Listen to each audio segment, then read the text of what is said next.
What have you kind of observed at like the policy and kind of district level? Schools might be one of the first places where you see mainstream adoption of AI for productivity. Anything else you needed to build on top of the OpenAI models to like make this work? If you spend half an hour every night with ChatGPT, you can learn a ton. That isn't most students. What's your current thinking on what a classroom looks like 20 years from now? You're going to be able to immersively go into simulations, be part of virtual worlds, go back to ancient Rome, literally like a magic school bus ride. Salman Khan is the founder and CEO of Khan Academy, one of the most influential education platforms in the world. They serve over 150 million learners across 190 countries. And they've also been doing some really interesting stuff in AI with Khanmigo, their AI-powered tutoring assistant. It's already been deployed to over 1.4 million students and teachers. And Salman and I had a really interesting conversation around how AI is transforming education for students, teachers, and school systems. We talked about where these models work, where they don't, and what it takes to build AI that actually makes a difference in the classrooms. Some of my favorite parts included why proactive AI is the next evolution of tutoring, some surprising ways students and teachers are using AI, what it takes to reduce hallucinations and math errors to near zero, and how AI is reshaping engagement and assessment. This was an awesome conversation for someone who's really doing one of the widest deployments of AI today in the real world for a really good mission. Before we get to the episode, I just want to say a huge thank you to all those that rated the show on Spotify and Apple last week. If you're enjoying this on either of those platforms and haven't yet left a rating, please consider doing it. Now here's Salman Khan. Well, thanks so much for coming on the podcast. Really appreciate it. Thanks for having me. Yeah, this is going to be a fun one. And I figured I would start with the most like overly broad question I could, which I'm sure our listeners are curious about. Given all the like rapid advances in these models and kind of what you've been building on top of them, what's your current thinking on what a classroom looks like, 20 years from now? Yeah, it's good question. I think if we had this conversation 5 years ago, I would have thought that's a boring question. And now I think that's like too far out because things are changing so fast. Always hard to find the right time period in AI worlds. I'll tell you what I'd like to think a classroom looks like in 20 years or even in 5 years. But okay, let's go with your 20.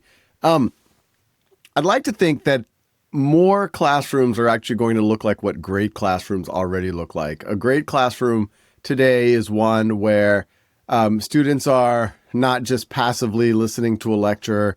They're engaged, they're interacting with each other, they're actually doing things, whether it's problem solving, working in groups, giving presentations.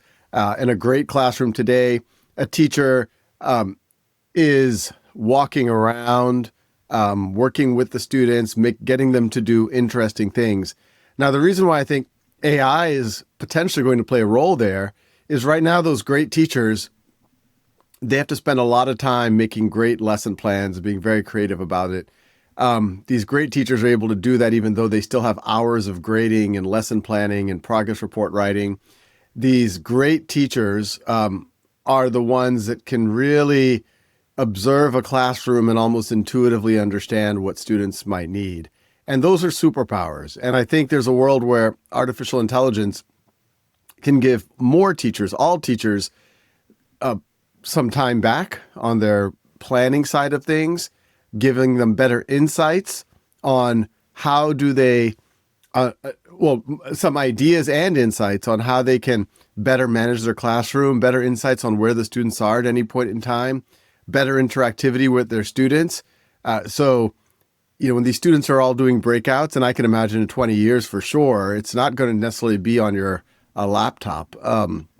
I think one of the powerful things about where generative AI is going is there's no reason why it can't be ambient. And it's just observing the classroom and seeing what's going on. And so I think you'll have, right now, people try to think very binary. Okay, technology is you're just staring at a screen. Non-technology is you're running around in the real world. I don't think that necessarily has to be a trade-off in 20 years. I think in 20 years, you're also going to have a whole other aspect, which sounds science fiction. But I think that's the point at which virtual reality, augmented reality will become very mainstream. And that with generative AI and super intelligence, and that, who knows, you're going to be able to immersively go into simulations, be part of virtual worlds, go back to ancient Rome and try to stop or maybe help hasten the assassination of Julius Caesar, whatever it might be. But, that it's literally like a magic school bus ride. Yeah. No, I mean, a lot of really compelling threads to pull on there. I mean, I think especially as you talk about kind of giving teachers superpowers and kind of augmenting what the best ones already are able to do, probably a good segue just to talk a little bit about, what you've been doing with Khanmigo and the efforts, at Khan Academy building AI products. Could you just give a little bit of context for our listeners on, what you guys have built to date, how you've been thinking about this? Yeah, it's interesting because I think in this time of rapid change, it's always important to have what are we in this to begin with for? Like what's our true north? And Khan Academy's true north, I've been articulating this much more clearly actually ever since generative AI became a thing. But if you go back to the early days of Khan Academy and it was just a hobby, I was tutoring family members, then I started writing software, I started making videos. Obviously, Khan Academy became much more than me. But everything we've done over the last almost 20 years is trying to approximate or replicate some of that personalization that a good tutor would do. Not only make hopefully high quality materials available, but make it so that it can be, personalized to the student. They can get practice. Teachers are an important part of it. How does a teacher with 30 kids in their classroom personalize it more? So we've always been doing that. And even in the early days of Khan Academy, I used to cite Diamond Age, the Neil Stephenson book on Young Ladies Illustrated Primer. I was like, we're going to build that one day. This is what we are building. It's just we're going to be doing it incrementally as the technology gets better. So when we saw what was possible with the latest generation of in particular GPT-4, which OpenAI gave us access to months before even ChatGPT existed, it had issues, but we said, okay, this is going to be able to approximate tutoring. It's going to be able to approximate teaching assistants and other things that we probably hadn't conceptualized before. So that's how we launched Khanmigo, which is our AI assistant as a tutor and a teaching assistant, putting guardrails so that teachers can see what students are up to. It won't cheat. It, safety, privacy, etc. It's much more Socratic. So we're really trying to lean into let's make this really good pedagogy. Let's make this safe, but let's also make it useful. I think what we've had a lot of successes. When we launched, I thought maybe by 2025 we'd have maybe 100,000 folks using it as a pilot. It's now pushing about 1.3, 1.4 million teachers and students, and these are our mission is free world-class education for anyone anywhere. But we've had to charge these districts for it because of the compute cost and the support and the training that we've been giving. We charge them about $15 a year. So this is, to have 1.3, 1.4 million districts paying within a year and a half, and the interest continues to be very, very strong. So one thing that we are doing now is realizing that the next phase is making the AI much more proactive. Even if I walked into any math classroom or any classroom and I said, hey, I'm a great tutor, I'm here in the back of the room. If you have any questions, come ask me. There's probably going to be about 10 or 15% of kids who do it. And we're seeing that with the AI. So this next version of Khan Academy, you're going to see, we're going to start piloting it in back to school. We're calling it Khan Academy Classroom. But it's, from the student point of view, a much more proactive AI that every time you go to Khan Academy, it's like, oh, welcome back, Jacob. Hey, it's been a little while. Hey, here's what your teacher wants you to do. Hey, how can I help you here? And from the teacher point of view, same thing. Much more like a concierge, front and center, as opposed to being just something to be asked. Yeah, it's so interesting because I feel like, across AI products, there's like this blank screen problem where you get to a place where you can prompt anything, but it's like, how do you figure out actually what the right thing to prompt is? How have you kind of thought about, just like starting to teach students and teachers as you kind of rolled out? I think Newark was one of the places where you did a huge rollout. Like, what have you learned, I guess, about teaching folks how to start using these products and kind of getting started from a cold start? Yeah, it's a very real thing, and it is where we did things like little dynamic action bubbles where we're suggesting things that people might want to try next. Obviously, there's some training, things like that. But I think the core is making the AI much more proactive about things. The other thing I'll say, because it's important, right now, there's probably 500 people who are claiming to make some version of an AI tutor in some way, shape, or form. I don't think the AI is quite ready yet to be by itself and drive learning for most people. I think if you're a curious person, you could go to ChatGPT, and if you spend half an hour every night with ChatGPT and just you're really good at prompting it and asking it questions, you can learn a ton. But for most people, that isn't most students. And so, and the AIs aren't great yet at creating high quality questions that are not going to have errors, that can give you, they're getting better every day, but they're still not where they need to be. So, a lot of what we see in places like Newark is the efficacy, and we really are seeing some amazing efficacy numbers coming out of there. It really happens from doing the traditional practice on Khan Academy. And the AI there is a support. It's something to help drive engagement. And a lot of people in education and ed tech always think about, oh, can I come up with a more efficacious intervention? And that's obviously matters. But it turns out if you engage with anything that seems reasonably healthy, it's probably efficacious. The hard part's the engagement. And this is where we are, we're trying to look at every dimension of that pipeline, all the way from how do you get a teacher activated faster and where's the AI there? How do you get the district's administrators in a polite way holding the classrooms accountable that like, okay, you're really engaged in this tool we're using. The students are really using the AI. And then, of course, how does the district leaders and the teachers hold the students accountable? These types of human systems and how the AI can help the humans hold other humans accountable is actually how you get engagement. Yeah, it's such an interesting point that engagement is actually like really the thing you need to solve for. And on the student side, I'm curious, like, obviously you've kind of released this now to a ton of people using it. Any like surprises in the way that it's been used? I've heard you speak on another podcast about, kind of obviously there's some of the shortcomings of these models is they aren't always right. And you found that like students were explaining their reasoning to the models and then the models were like iterating on that reasoning. And it actually was like a really interesting way for like students to learn and the models to actually correct themselves with the mistakes they're making. Like anything else you've noticed in the way people use this that might have surprised you?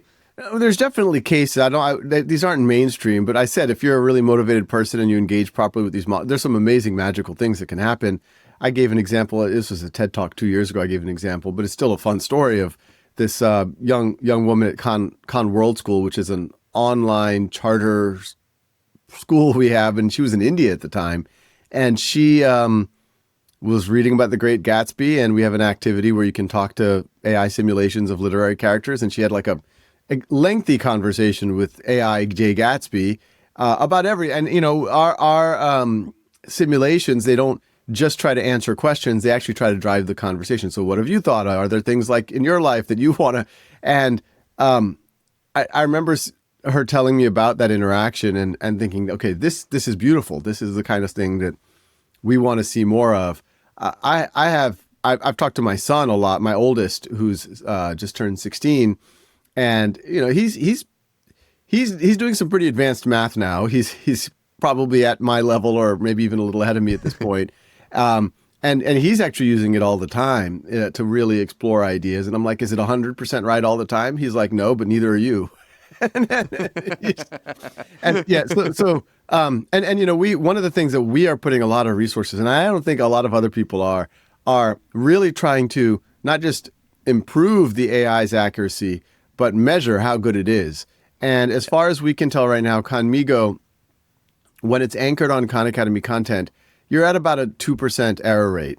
And the 2% error rate's about split evenly between just a straight 1% of the time it's a math error and 1% of the time it's an evaluation error. So maybe the answer is 1/3, you put 0.33 and it said, great job. It should have said, well, close.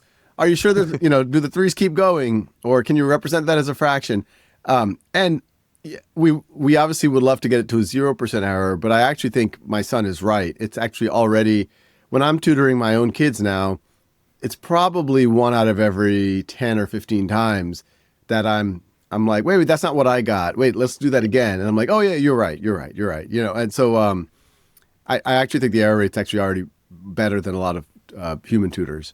What about on the teacher side? Like, how have you seen, the best teachers leverage these tools? What's kind of the overall reaction been to some of these things, entering the classroom? I mean, obviously, I guess, in some senses, through ChatGPT's broad release, they've entered the classrooms regardless of whether it's through Khanmigo or not. And so what have you kind of noticed on the ground there? Yeah, the ideal, and this is maybe not quite as sexy. I mean, there's some sexy use cases from teachers too.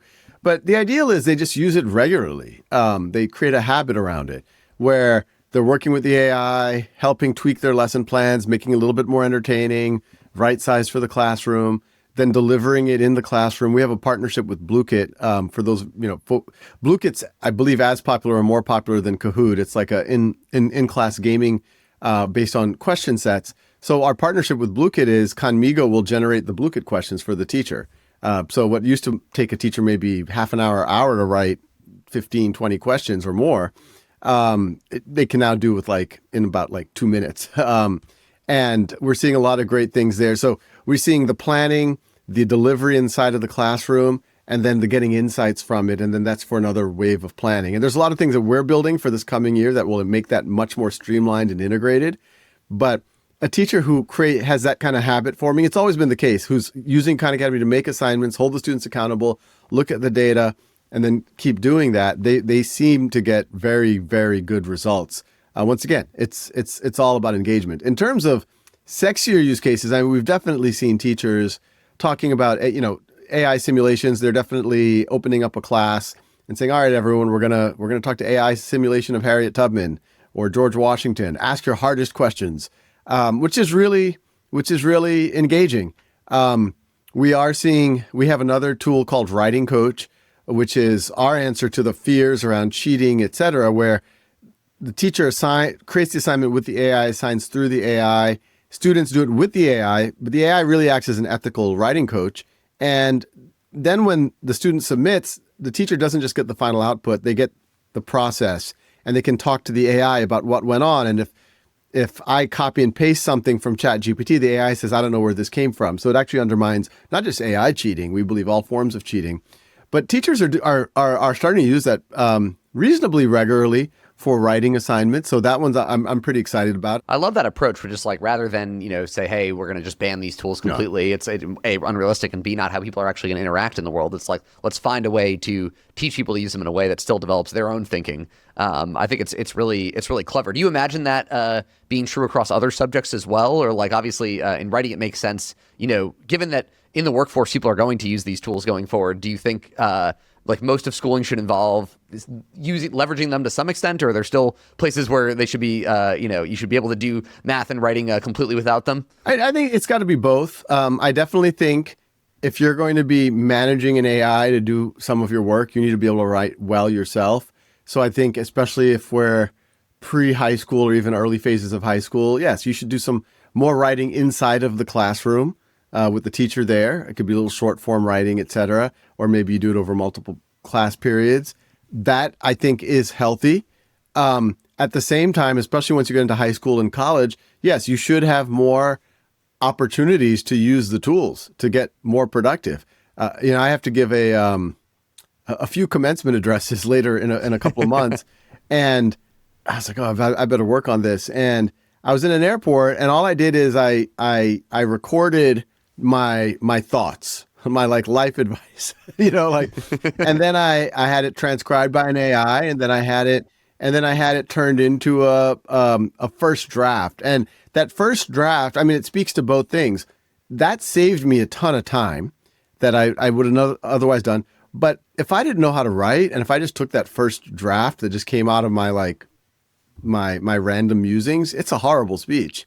But it had the essence of some of the ideas. Like I was just looking at it last night, and I was like, wow, this one way of phrasing it was actually quite beautiful. And I'm going to tweak it a little bit because it's not exactly how it sounds like me, but it going from 0 to 1, and really it went from 0.3 to like 0.7, right? Because I gave it, these are my thoughts. But these things are massive accelerants, and people should learn how to do this. Just speaking out loud, I can imagine when you and I were in school, the term paper, they say you have 2 weeks. What if a teacher says, your opinion on this matter, but by the end of the class period, I want to see some output. What about on the district level? I feel like in other categories, obviously, we're seeing tremendous pressure from boards, from CEOs, like, hey, let's adopt AI as fast as we can.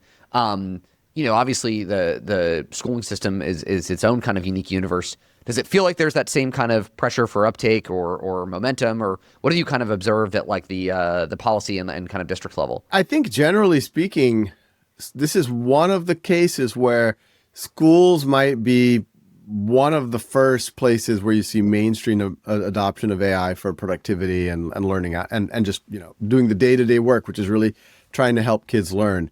As you already mentioned, teachers have already leaned into this because so much of what teachers do can be streamlined with AI, especially on the planning side of things and the grading side of things.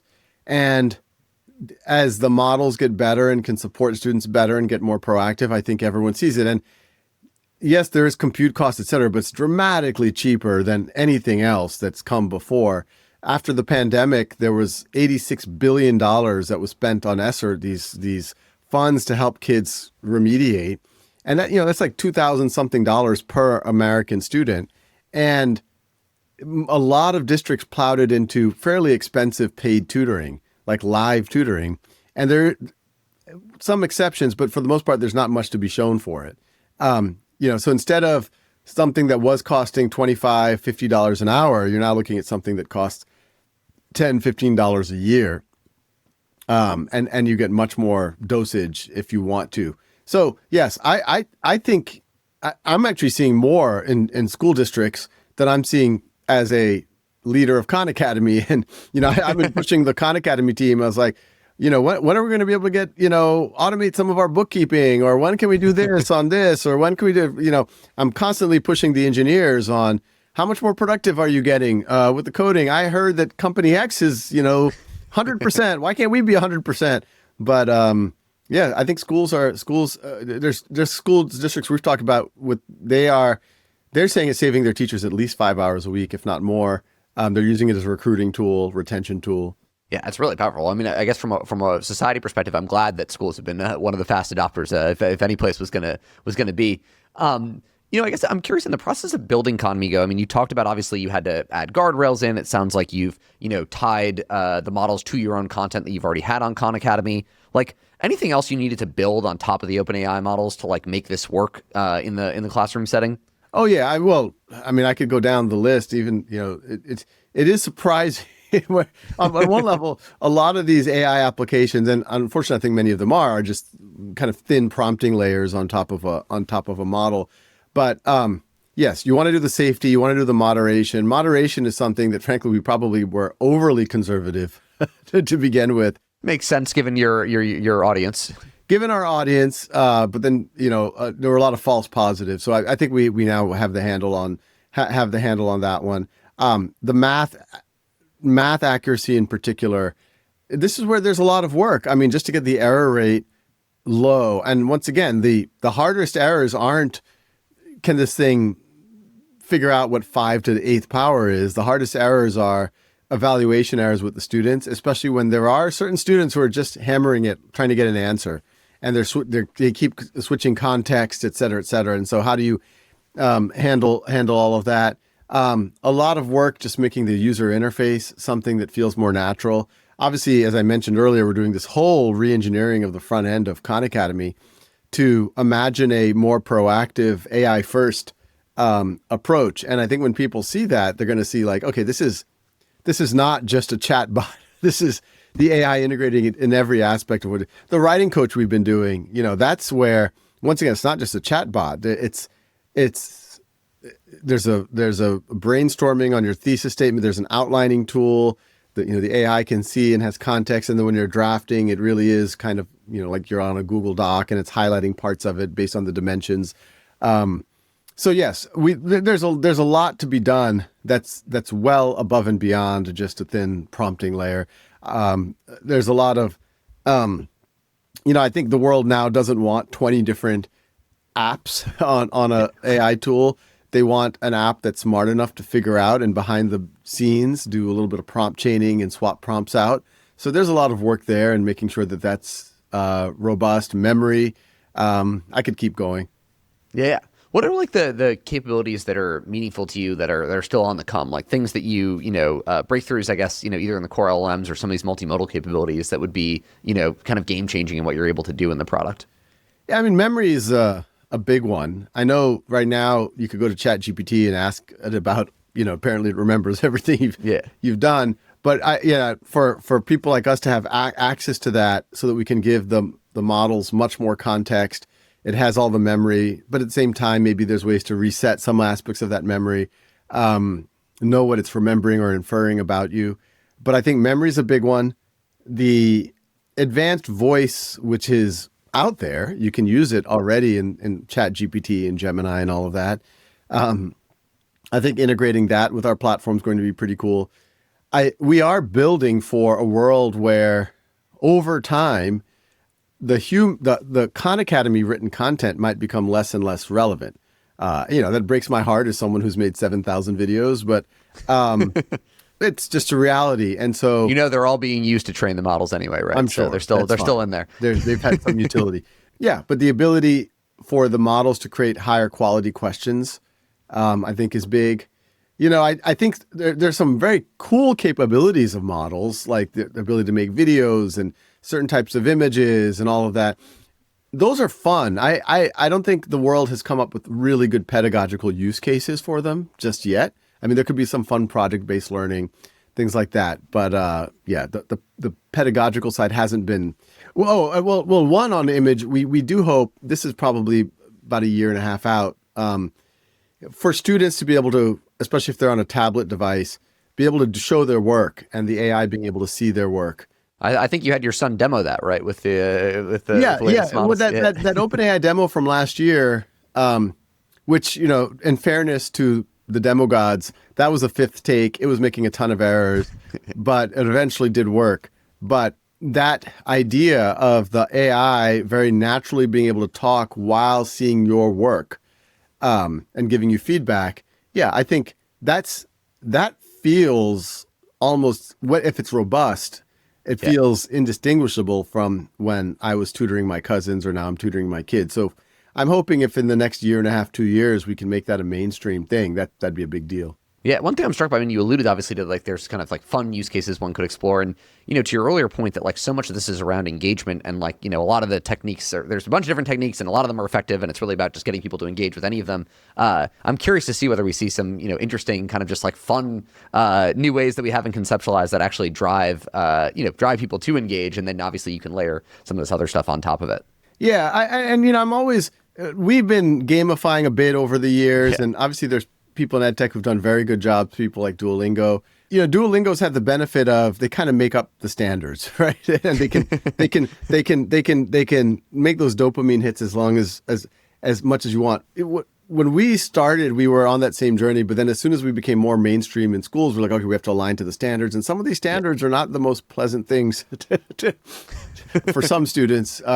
And so there's always going to be, if you really want to do, and learning isn't always easy. So there is always that productive struggle you have to do. Now, I do think if we can be really creative at about like quest-based learning, and when people go on scavenger hunts or escape rooms, they are willing to solve pretty hard, cognitively challenging problems because it's part of a broader game. So I think there might be something there, especially if the AIs get good enough. My 10-year-old, his last birthday when he turned 10, I made a scavenger hunt for him, and I used, the reasoning model to come up with most of it. It didn't do it out of the box. I had to tweak it a lot. But, in a few years, you can imagine it being able to create games out of these types of things. Totally. Do you have a go-to thing you use to test the new models? I remember, I think, famously when you got showed GPT-4, you were using, I think, the AP Bio exam to figure out whether these models were any good. Like, what do you use now as like a new model comes out from Google or OpenAI or Anthropic to figure out how good it is? Some of the things that we were worried about a year or two ago, I don't worry about anymore. My gut sense is, and the data seems to back this up, that all of the Gemini, the Claudes, the Groks, and the GPT 4.5, that they're all in the same plus or minus. Some would say they're one's better than another, but even that's kind of unprompted. I think if you prompt, you could get almost identical behavior out of all of them. So now it really is. There's obviously a cost performance, but it's the differences between them are subtle enough that I have to lean more on our own evaluation framework to saying, okay, out of our tough test cases, how many of this is succeeding or failing, et cetera, versus just, me playing around with it. Yeah. How do you guys do model evaluation today? And like any learnings on that since getting started? Oh, well, there's a bunch of, we have a series of tough test cases, that from the beginning we saw, and it's now several hundred cases that we know these models have had trouble with. And, they are some of these classic 0.33 is what the student says, 1/3's the answer.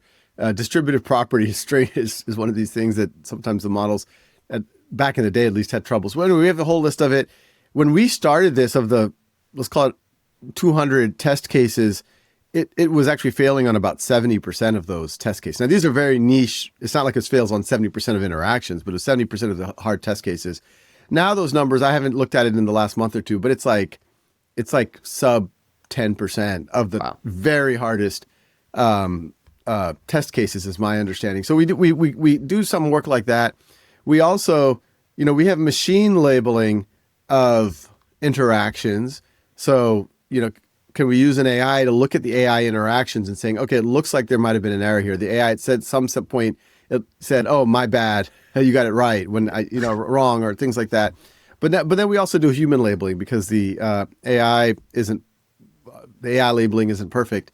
And so it's that human labeling work. And we did about 2,000 sample conversations. We did this about 6 months ago. That helped us get a much, when these numbers I'm telling you, like 2-3% of errors, it's based on that human labeling. We're also doing some labeling on, not just errors, but the productivity of the conversation, like what percentage of conversations are healthy and the student is engaged with it versus what percentage of the students just saying, I don't know. Have you able to train a model to evaluate that? Or is it all human labeled today of like what's a right now? It's all human labeled. In theory, we might be able to train a model to evaluate. In fact, we should be able to over time. But yeah, we're doing human labeling. It would be interesting because I think in a traditional classroom, you'd probably see similar ratios of the number of kids who are just like checked out and saying, I don't know. They're not even engaged. But anyway, we're trying to label all of the above. Do you have like any early thoughts on, obviously I feel like people are studying the impact of these models in lots of different, contexts. And I feel like in the workplace, there's been some studies that are like, actually, it's like for folks that maybe were in the bottom half of the workforce that were like super impactful. And, I think as everyone's still trying to figure this out, like any early inklings on like, at least to date where, for the types of students or where these models have been like, or these products have been most impactful, or still too early to tell? On the student side, I think I think for students who are curious and are already engaged, this is their dream come true. I mean, they can ask any question, etc. So but there's the efficacy. We're starting to run some, and we are seeing some correlation with engagement and potentially learning. But I think the models have to get much more part of the learning experience than just being there to answer questions before we start seeing real movement there. Yeah, makes total sense. I mean, obviously, you talked about evals, and I imagine in building all of this, you're one of the larger users of LLMs out there, and so I'm sure there's all sorts of things you had to build and things that were required on the infrastructure side. What do you kind of wish from a tooling perspective was available that you guys didn't have to build, that ideally you could just go get from somewhere else to make these things, more easier to use or kind of like easier to operate at the scale you guys operate? Yeah, I mean, especially the things I've been talking about, some memory architecture, some robust eval architecture, automated eval architecture would be pretty good. Those are the two. And then if there's some architecture for some people who've really like nailed it on things like math and things, so that it is evaluating well as opposed to just we know it. Obviously it seems like you're making a big shift to these proactive, making the models proactive. And to what extent does that end up being like customizable by an individual teacher versus like, hey, there's just general best practices for we're teaching algebra, and so we know the kind of like pedagogy or prompts to do. Like, how have you thought about that? Yeah, the teacher in the loop is essential. One of the issues is you can say, hey, I'm an AI here, ask me any questions. Some kids will engage. You can say, hey, I'm the AI. I show up right when you come to the website. Come ask me some questions, or I'm here to, or you might have this question, and maybe that's a little bit better. But actually the best is, and this is what we're building for next year, if the AI notices that a student, let's say it notices Jacob is having trouble with the distributive property, it tells Mr. Khan, Jacob's teacher, hey, Jacob's having trouble with the distributive property.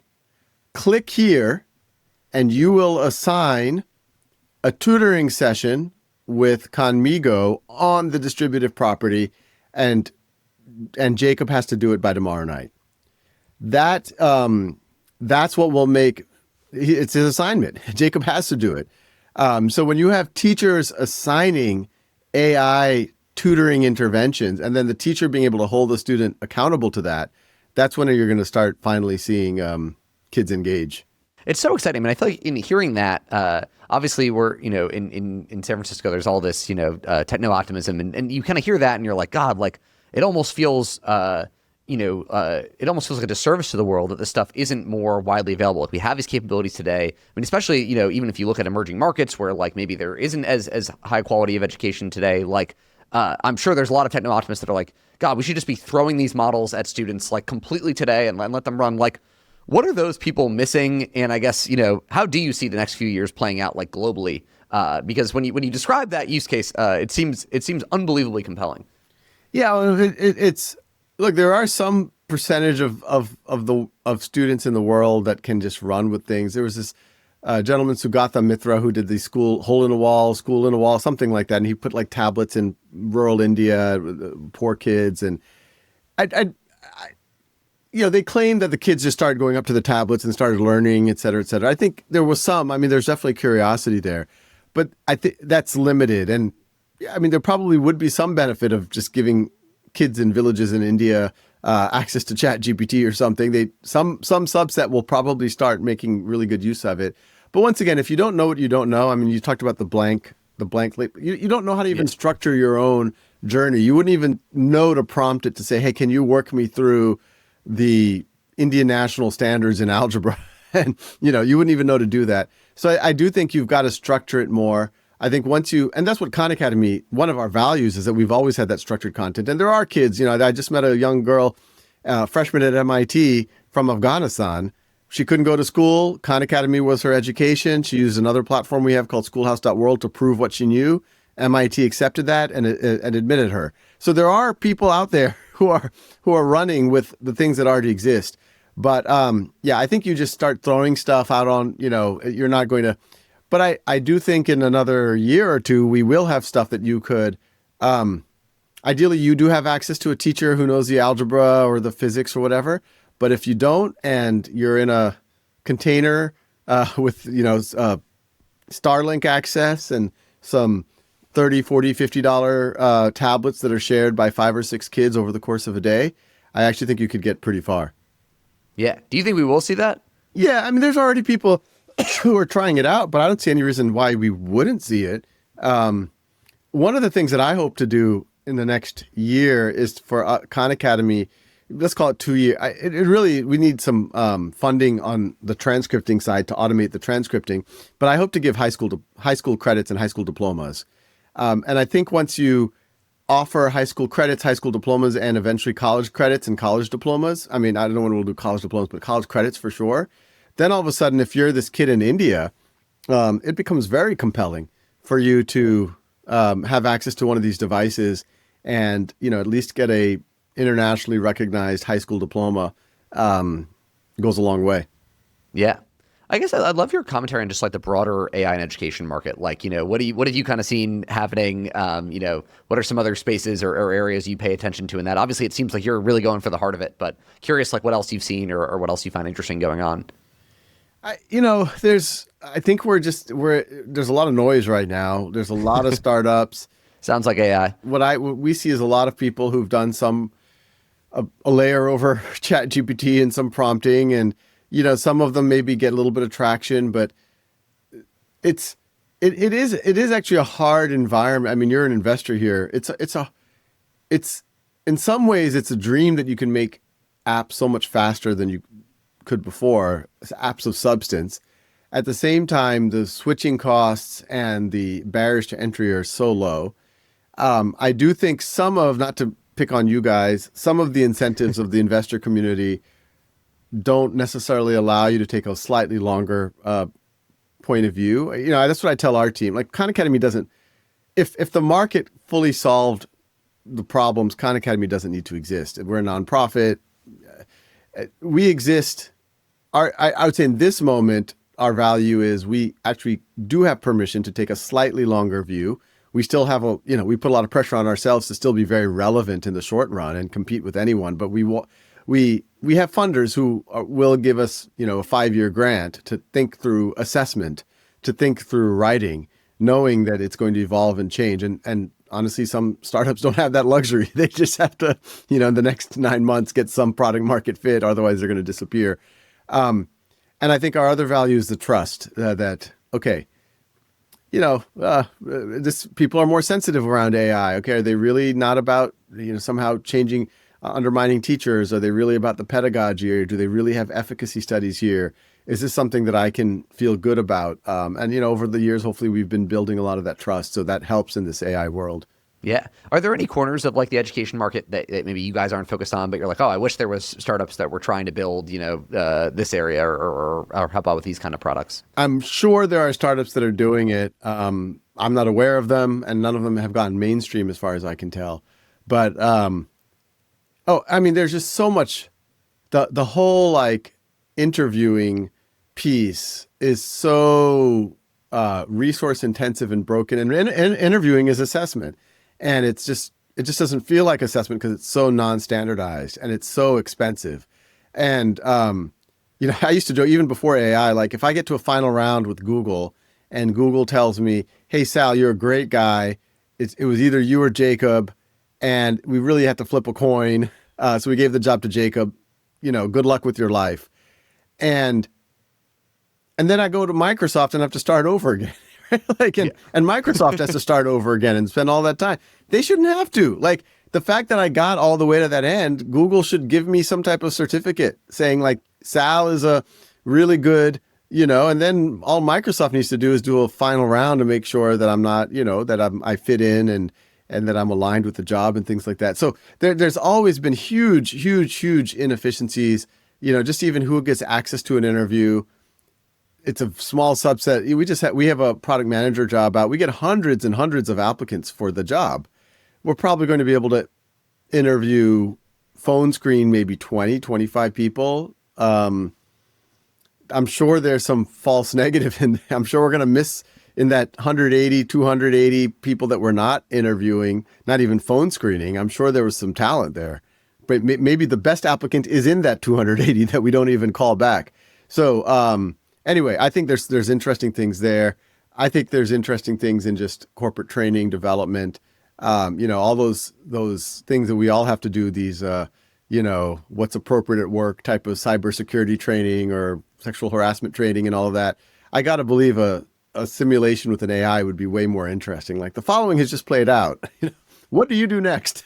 And totally. Well, I mean, you mentioned obviously this, the application of these in the corporate world, and I guess, maybe zooming out, I feel like one broader question I'm sure you think a lot about is like the skills that will actually matter, just how fast the world's changing, like the skills that will actually matter for students that we're training for like the future workforce as these models keep getting better. Like, how do you think about that and like the jobs we're training people for, and to what extent, if at all, like what we teach has to adjust or change to adapt to that? Yeah, I believe that a smart, cogent, strong critical thinker is always like, that's always really great baseline skills to have. So I think kids should continue to learn to write and read and do their math well, and have good general knowledge of social studies, history, etc., civics. But I think the thing that's really going to be, I think economists talk about entrepreneurship as a factor of production, right? This ability to put resources that already exist, but put them in new permutations to create value that didn't exist in the world before. And most people always assume entrepreneurship is kind of like starting Khan Academy or what you invest in. And it is that. But I actually think that's going to be more and more of table stakes in almost any career, especially over this next 20 years when there's just like super rapid change. The people who have they're otherwise have solid skills, but they're just always saying, hey, wow, I just heard about this one thing. Let me try to use that and put it together with this thing. And wow, if I do this and then I take that output and I put it here and I can make this, I might be able to make a pretty good, and it might not be the final output, but it might get me 80% there. And then I have to use my skills to tweak it to be, those people I think are going to be, those are the skills. Those are the skills. And those are who I'm looking to highlight in our organization. And, organizations that are not doing a lot of that are also going to suffer. If they don't have a lot of that entrepreneurship inside, they're not going to be able to innovate. Their cost structures are going to be way higher than everyone else. I love that. Well, we always like to end our interviews with a quickfire round where we get your take on a set of questions. Maybe to start, what's one thing you've changed your mind on with regards to AI in the last year? It's obvious in hindsight, but AI on its own, and I don't think I would have said AI on its own is going to solve all the problems. I wouldn't have said that even 2 years ago, but I've definitely shifted even more towards a lot of what we've talked about, which is like, it's more about how does AI really empower the teacher to hold the students accountable and engage students in other productive things. What's your favorite way that you use AI today within Khan Academy, and then anything on the wish list where you hope that you'll be using it, a year or two from now? When I'm preparing for videos, to make a video, one of my, I guess you could call it, if you want to say my superpowers, is I ask all of the dumb questions in my head that sometimes people are afraid to ask. And I think sometimes teachers glaze over them because they were afraid to ask them too. But yeah. I'm like, wait, how does this make sense? Even if I'm doing like a fourth grade concept, I'm like, wait, that doesn't make sense. Okay. And sometimes I can figure it out by myself. But a lot of times in the past, I would do web searches. I'd call people up. I have found that for someone who's asking the right questions, AI can dramatically accelerate that process. I'm always able to make fun images now for videos that can visualize what I'm trying to show. So that's been valuable. Every now and then when I have to get, I tend to, most of my speeches I give off the cuff, but I've had to give a few formal speeches, things like commencement addresses and things. Yeah. And that's where just doing a verbal dump and then having the AI transcribe it, and then at least doing the first pass at the speech, and then tweaking it saves hours. I want to try doing some, I've been talking to some of these people who have these platforms. They say that you can now like prompt the AI and it'll make the whole app and they'll host it for you and everything. I want to try that out because you want to vibe coding on the docket for you? Vibe coding. There's Thunkable, which is, I know the founder pretty well, and he was telling me the other day that no, you can make the whole app. And I even described an app that I wanted to make, and he's like, yeah, that would probably work. And I'm like, wow, okay. So I need to try that out. I keep telling my son, my 16-year-old who's really into programming and making games, like, well, you should be doing this vibe coding. And it's so funny because he's like an old man. He's like, no, that's cheating, And I'm like, no, but that's the future of coding. You got to do a little bit of both. He's like, no, I need to learn it properly myself. And I guess, what's been like the biggest surprise in building these features? I guess maybe something that you thought would work really well that didn't, or something that you weren't expecting much from and has actually been hugely successful in the adoption of Khanmigo. I mean, it's not surprising in that almost everything turns out this way when you try to do something at scale and enterprise. But yeah, it's a lot more work. Like when I first saw these models, and I'm like, wow, these are magical. And look, I still do worry that, will these models leapfrog the apps that are using them in some way, or will the general apps like the Chat GPTs leapfrog the specialized apps?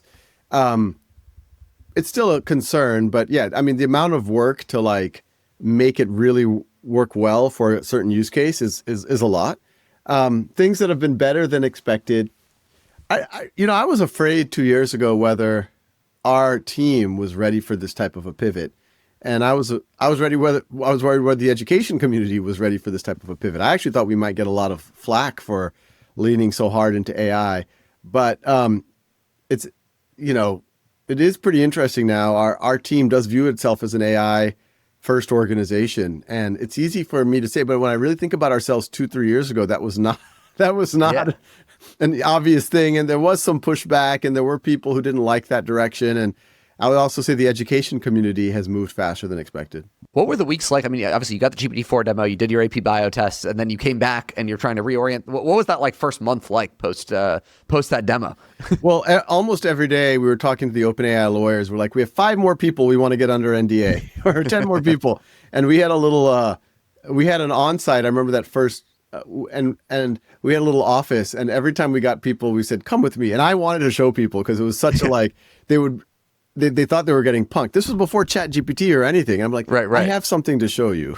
And they would walk in, and I just enjoyed doing the demo. And they're like, what's going on? What is this? What is this? What are you showing me? And I was like, this is the future.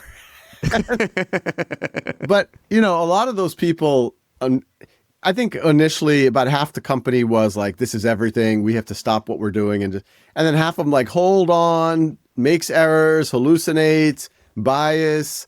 It's going to freak people out, cheating.